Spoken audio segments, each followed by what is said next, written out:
Bonjour à tous, j'ai choisi de faire cette vidéo maintenant pour deux raisons. Parce que Daniel Conversano a relancé le débat sur le sujet. Et puis aussi parce que le 17 juillet, j'avais publié une vidéo où je critiquais déjà Alain Soral et l'islam. Or, quelques jours plus tard, la vidéo a été censurée. Ouais, carrément supprimée par YouTube, etc. Avertissement confirmé. Donc j'estime légitime de reparler notamment d'Alain Soral que je critiquais dans la vidéo. Voilà, mais même si je pense qu'elle n'a pas été censurée à cause de lui, hein, non, je pense vraiment que c'est parce que j'ai parlé donc, de la nouvelle communauté dont on ne peut plus parler. Voilà. Parce que, comme vous le savez, il y a une communauté qu'on ne peut pas nommer. Et bien maintenant, il semblerait qu'il y a aussi une communauté dont on ne peut plus parler ou qu'on ne peut plus critiquer, c'est les musulmans de France. Donc voilà, cette vidéo en tous les cas, elle est sur la page Facebook de l'Esprit Viking. Sur Facebook, quoi, du coup, pour combien de temps, je ne sais pas. En tous les cas, aujourd'hui, je vais vraiment dire ce que j'ai sur le cœur par rapport à mon expérience déjà chez Égalité et Réconciliation, puisque je suis un ancien membre. Hein.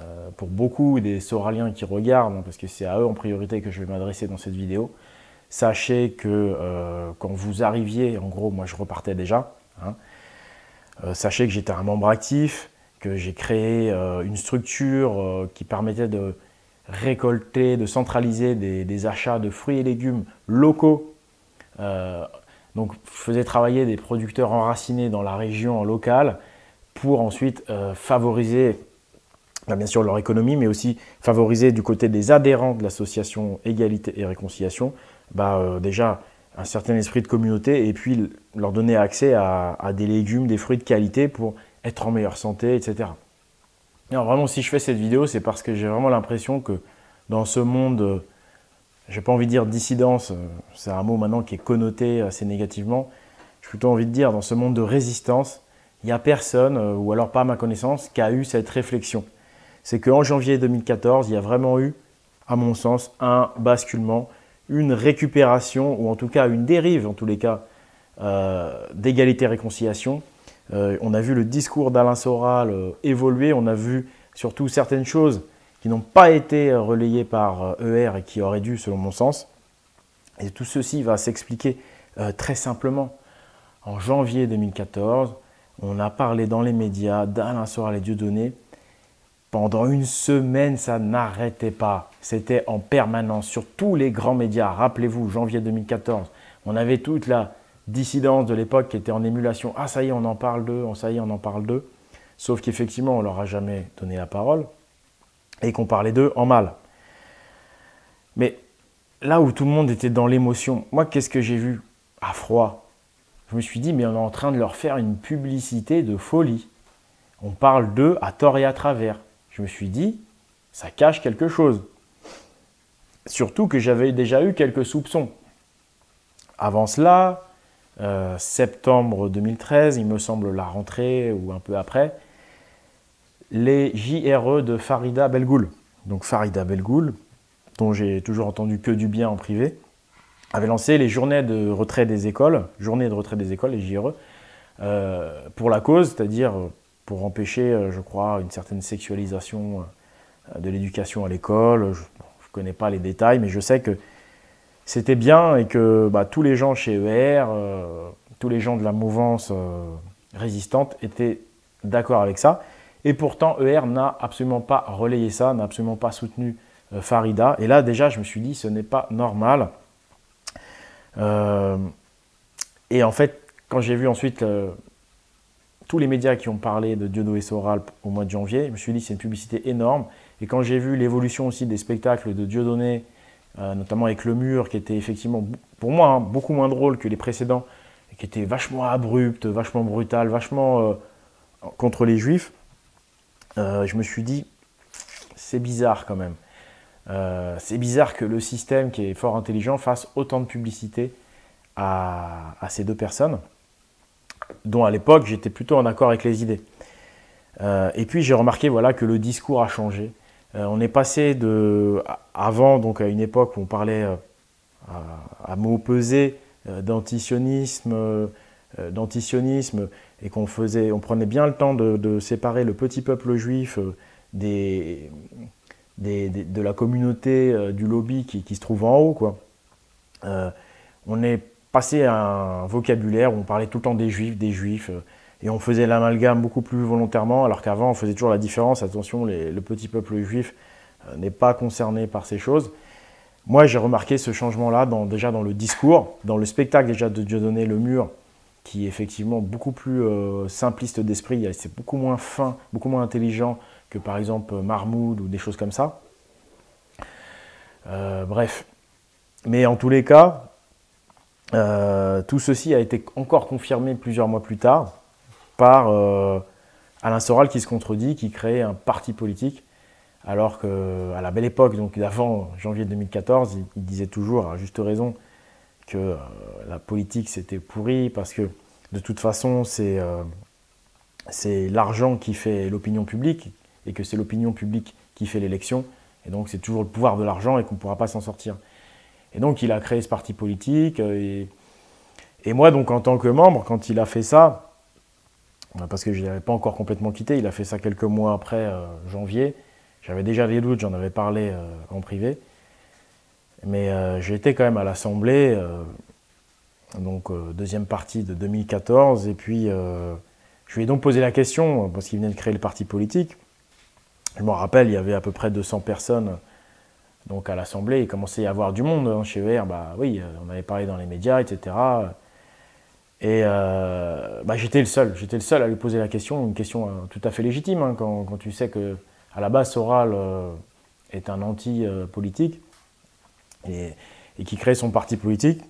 Et je lui avais posé la question, parce qu'il avait dit, même un parti comme le Front National, parce qu'il militait pour le Front, même un parti comme le Front, ça finit par être infiltré par la cabale maçonnique, etc., la cabale juive, ce que tu veux.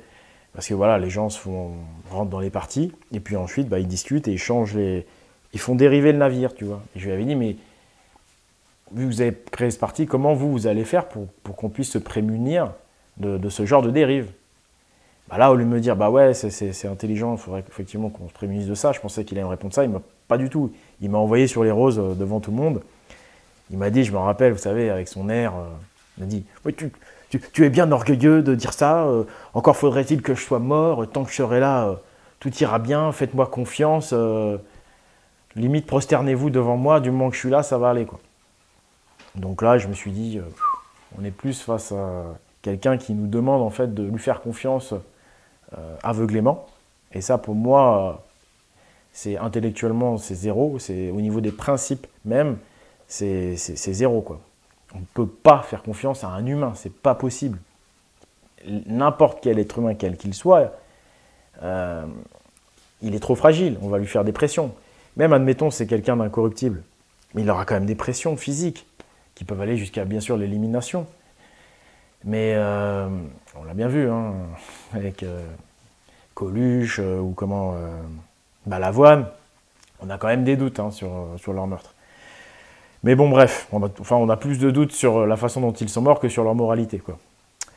Alors que justement, Alain Soral, ça a commencé à me faire l'inverse. Je me suis dit, tiens, c'est bizarre. Parce que, qu'on se le dise, bon ça encore le parti politique, mais quand tu passes ton temps à critiquer une communauté dont tu sais que tu vas te récolter un procès, parce que tu en as déjà collectionné une bonne dizaine, et que tu continues à parler mal sur les juifs, mais qu'est-ce que tu fais? Tu relances l'antisémitisme en fait. Finalement, ça devient de l'antisémitisme. C'est-à-dire que pour moi, après 2014, c'était plus du tout élevé intellectuellement, on ne faisait plus trop la différence, et ça a plus nourri un antisémitisme qu'autre chose. Et au final, il ne faut pas oublier que qu'est-ce que c'est le sionisme? C'est la création d'un État en Israël. Rappelez-vous, à l'époque, il n'existait pas cet État au départ. Je veux dire, au début du XXe siècle. Comment créer un État alors qu'il n'y a pas de peuple? Le peuple juif ne voulait pas y aller, le peuple juif n'était pas sioniste, c'était des gens, j'ai envie de dire, comme tout le monde, comme vous et moi. Bon, à part qu'ils étaient juifs, quoi. Tout le monde a ses défauts. Moi, je rigole. Mais bref, Ils habitaient, voilà, ils habitaient en Europe. Et la Palestine, c'était un pays du tiers-monde. Donc les mecs, ils n'avaient pas envie d'aller là-bas. Ça les faisait chier. Donc qu'est-ce qu'il a fallu trouver? Ben, il a fallu les envoyer de force. Donc pour les envoyer de force, il a fallu trouver une idéologie qui soit fortement antisémite. Donc disons qu'en tous les cas, l'antisémitisme nazi a fortement aidé à la création d'Israël. Il y a même certains rabbins qui disent que sans Hitler, Israël n'aurait pas pu exister. Donc au final, ça c'est simple comme bonjour, non les gars? Ça tout le monde peut le comprendre, non? Si vous arrêtez avec vos émotions un petit peu, si vous restez froid, vous regardez objectivement, c'est simple à comprendre. Donc qu'est-ce qui se passe depuis 2014? D'un centre de réflexion résistant, ER s'est transformé en quelque chose qui est devenu beaucoup plus volontairement antisémite et qui finalement donc, par cet antisémitisme, a favorisé les migrations de population vers Israël.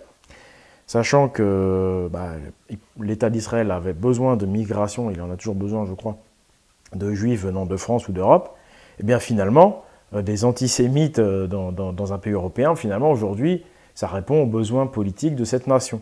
Donc finalement, est-ce qu'ils ne sont pas en train de plutôt rendre service qu'autre chose? Je ne sais pas. En tous les cas, si tu pèses le pour et le contre et que tu juges l'arbre à ses fruits, tu peux te poser la question. Tu peux dire, ouais, bon, c'est vrai, ils ont bien expliqué certaines manipulations et tout, il ne faut pas dire le contraire. Ça, c'est un gros plus. Mais après, aujourd'hui, à long terme, quand tu regardes les effets, de ce point de vue-là, c'est très critiquable. En gros, avant ce virage, avant cette dérive prise par Alain Soral, la réconciliation était possible avec tout le monde, y compris les juifs. Après, non, les juifs, c'est pas possible, c'était plus possible. Et d'ailleurs, moi je l'avais vu, hein, il y avait quand même des mecs, ils étaient vraiment bêtement anti-juifs, quoi. Alors que moi, j'attendais que ça, c'était d'avoir un juif qui arrive et puis qui soit d'accord avec moi, et puis qui se dise, ouais, c'est vrai, il y a des problèmes avec le sionisme, etc. Tu vois. Mais non, eux, ils étaient frontales. Enfin bon, bref. Si encore c'était que ça. Le problème, c'est que déjà, dans les fondamentaux, on te fait la promotion d'une culture qui est l'islam, avec des bouquins, c'est même pas que la culture, on te fait la promotion des conquêtes musulmanes hein, dans ce bouquin-là, c'est même pas une question de voir la religion philosophiquement parlant, on te fait la promotion des conquêtes en Europe par les guerriers musulmans, on t'interdit, parce que moi j'ai fait tout mon travail pour... j'ai fait tout mon possible pour qu'on fasse la promotion également des Vikings, des Gaulois, bref, de nos ancêtres encore plus anciens que avant le christianisme. On n'a jamais voulu faire la promotion de nos ancêtres-là. Mais il n'y a pas que ça.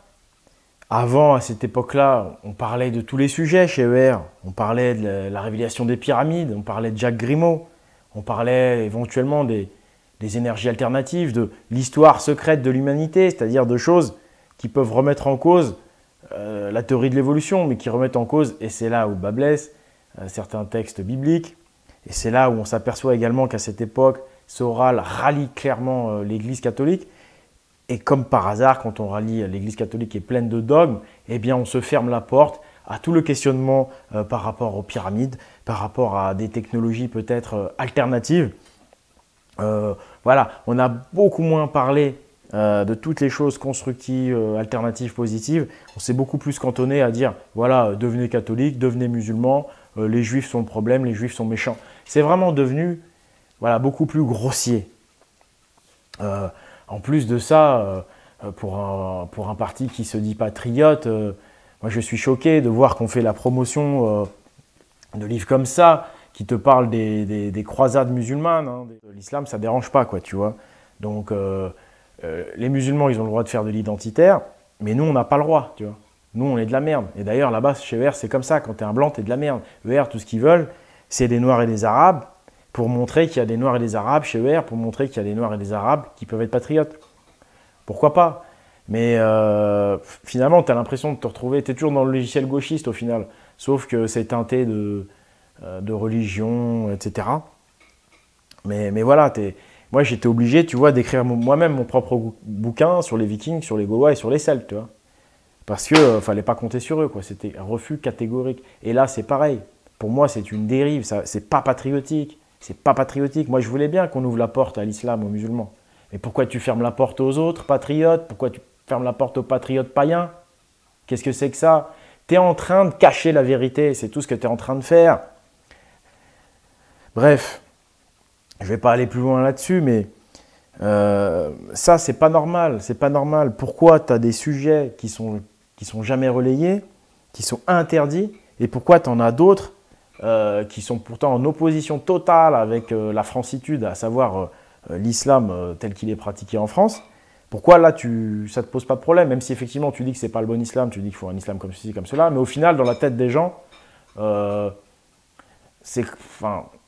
t'es comme un cheval de Troie chez les patriotes, quoi.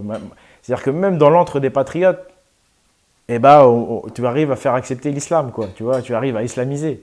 Ça devient fou. Voilà, mais au début, la tentative est bonne.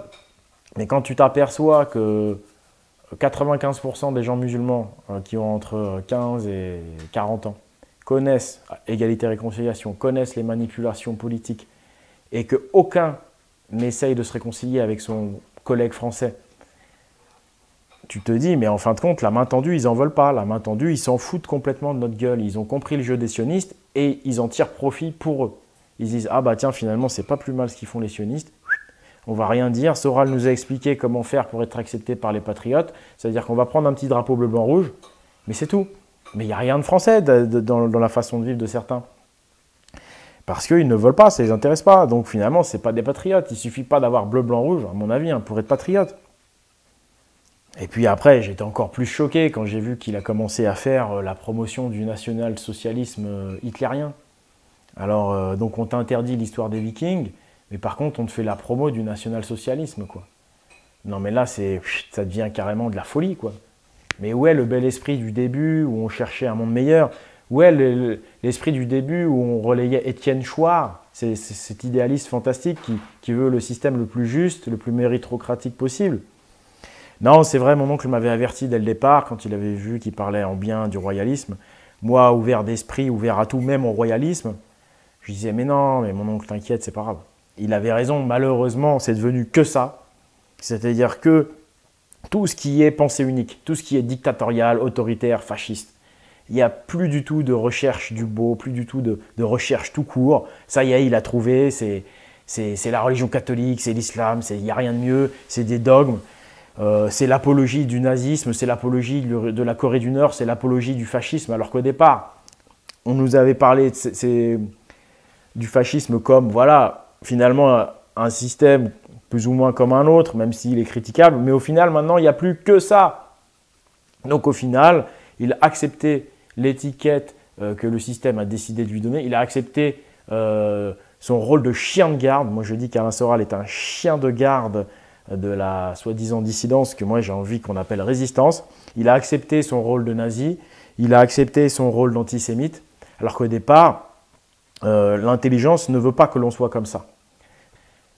Moi, ce que je peux vous dire, c'est que en 2014, quand il s'est passé tous ces événements, la plupart, enfin il y a beaucoup de gens, en tout cas moi mes amis de chez ER, et je salue tous les Soraliens même actuels ou les gens de ER, parce que à la base c'est quelque chose de très beau et de très bien.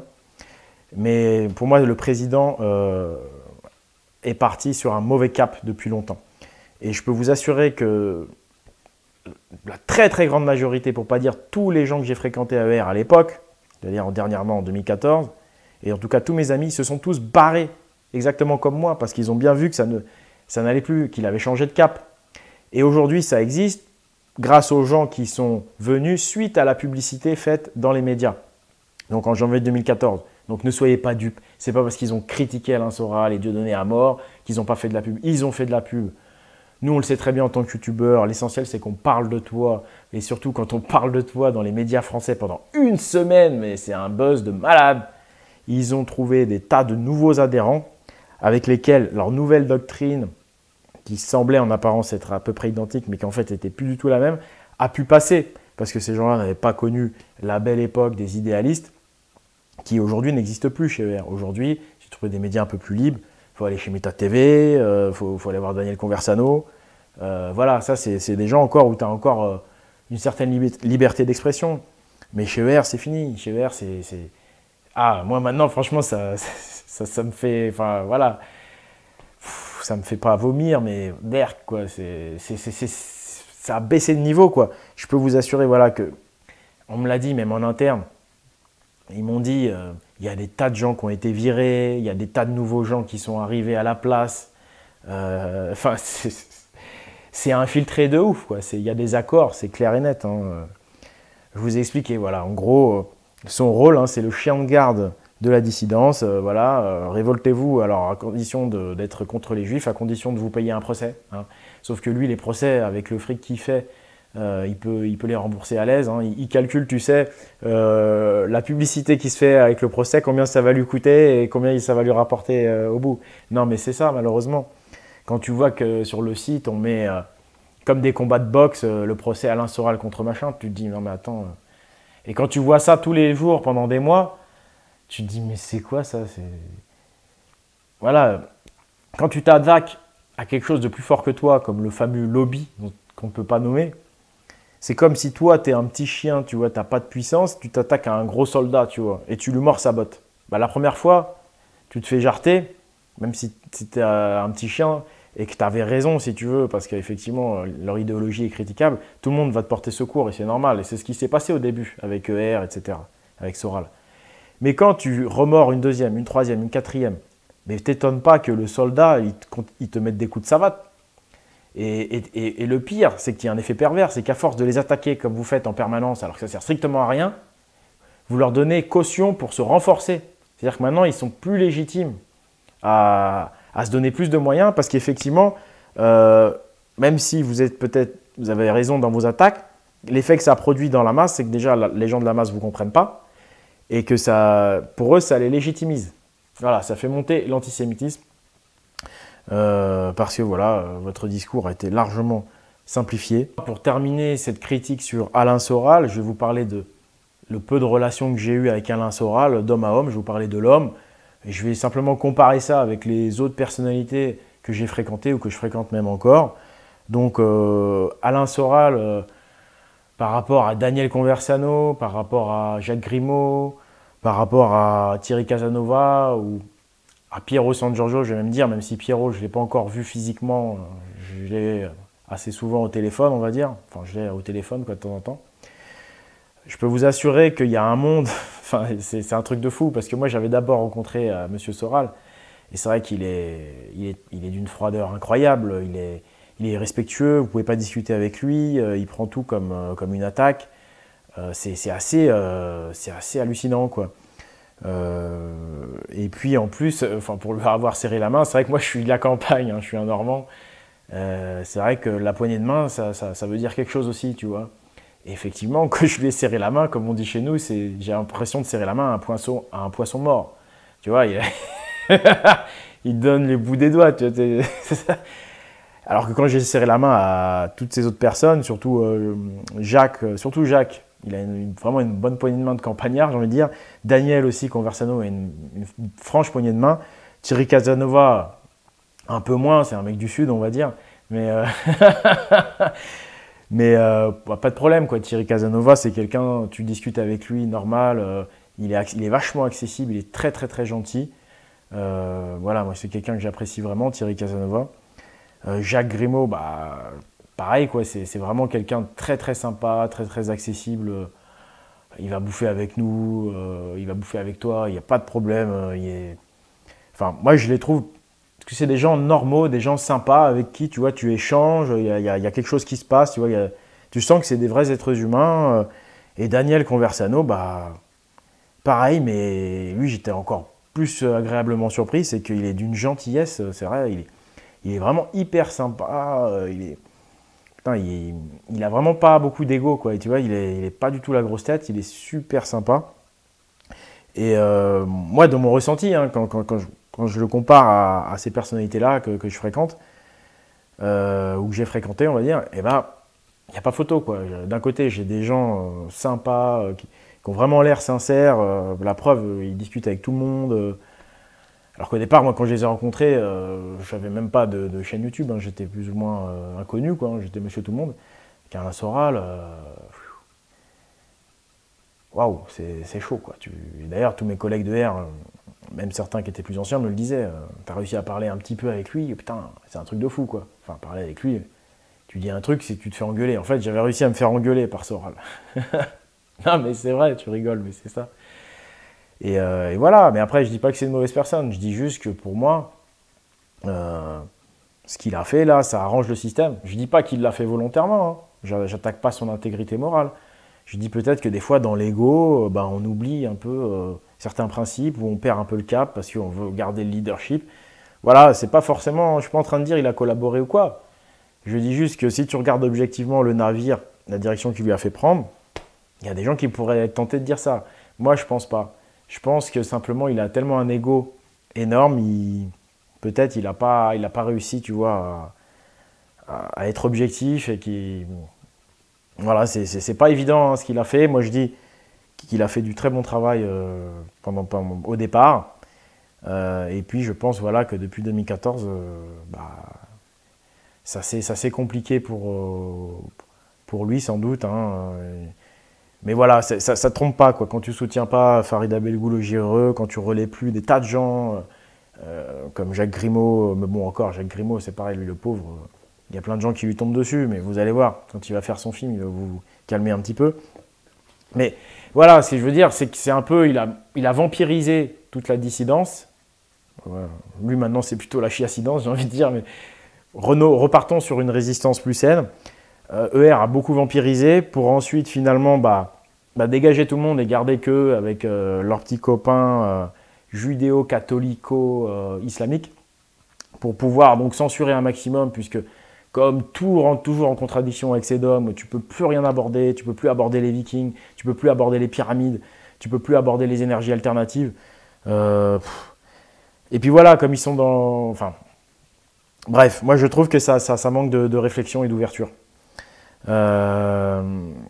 Voilà, sur ce, moi, partant de ce constat-là, étant quelqu'un, je pense que je suis un peu comme Daniel, comme Jacques, comme Thierry, comme Pierrot, on est des gens, on en a juste ras-le-bol de ce système de valeurs qui part en couille, de ces sociétés qui partent en couille, de tous ces menteurs, de tous ces mensonges, parce qu'on a encore une âme, tu vois. Et moi, j'espère que vous allez la sentir, cette âme, et que vous allez enfin l'écouter. On en a ras-le-bol. Moi, je suis arrivé à un point où j'en ai plus rien à foutre. Voilà. J'en ai plus rien à foutre. Pourtant, j'ai jamais trop galéré dans la vie, mais ça me saoule de vivre dans le mensonge, dans le déni. En France, on est dans une véritable dictature. Moralement, c'est très lourd, c'est très très lourd. Hein, il suffit de voyager dans des pays étrangers, vous verrez la différence. On est vraiment mentalement détruit. Hein. Et voilà, moi j'ai envie de dire, merde quoi, voilà, merde. Et c'est pas parce qu'au départ le mec justement est contre ça et qu'il fait plein de trucs bien qu'à la fin il peut pas être récupéré. Parce qu'on est tous des hommes, on est tous récupérables, on est tous faibles. Voilà, ça s'arrête là. Je crois que j'ai à peu près tout dit. Si vous voulez une nouvelle voie, intéressez-vous à la philosophie verticale, à la philosophie grecque des anciens. Intéressez-vous à la tradition hyperboréenne qui a engendré, comment dirais-je, la religion des Vikings, même si ce n'est pas une religion, hein, c'est plutôt une tradition, parce que ce n'est pas du tout la même chose que les religions abrahamiques, qui ont engendré également le druidisme des Gaulois, des Celtes. Moi, c'est une voie que je propose, parce que je pense qu'on a besoin d'un système de valeurs, on a besoin du patriotisme authentique, mais on a aussi besoin d'un système de valeurs. On n'a pas besoin du fascisme. Je ne dis pas qu'il faut jeter à la poubelle l'idée d'autorité. On a besoin d'autorité, mais on a surtout besoin de valeurs, sans pour autant rentrer dans des censures dogmatiques religieuses. Et moi, c'est vrai que j'ai trouvé ça magique de pouvoir se référer à des choses anciennes, à des traditions anciennes, qui sont ouvertes, mais qui en même temps donnent des directions suffisamment fermes pour mener...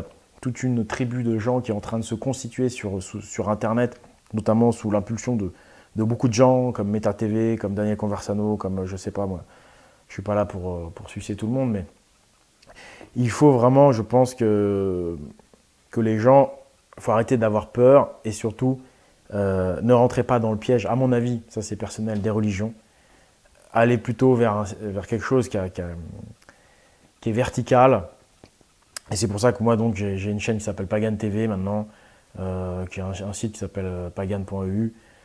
Je parle aussi d'alimentation, de sport, etc. Bon, je dis ça pour s'il y a des Soréliens qui me découvrent. Les autres me connaissent déjà. Mais voilà, moi je pense qu'il faut avancer vers quelque chose d'à la fois ferme au niveau des principes du système de valeurs, qui ne nie pas la divinité, mais qui pour autant ne rentre pas dans des considérations dogmatiques qui mènent toujours malheureusement à des dictatures. Je vous souhaite une bonne fin de journée ou une bonne fin de matinée, peu importe, une bonne nuit. Et je vous dis peut-être à une prochaine fois.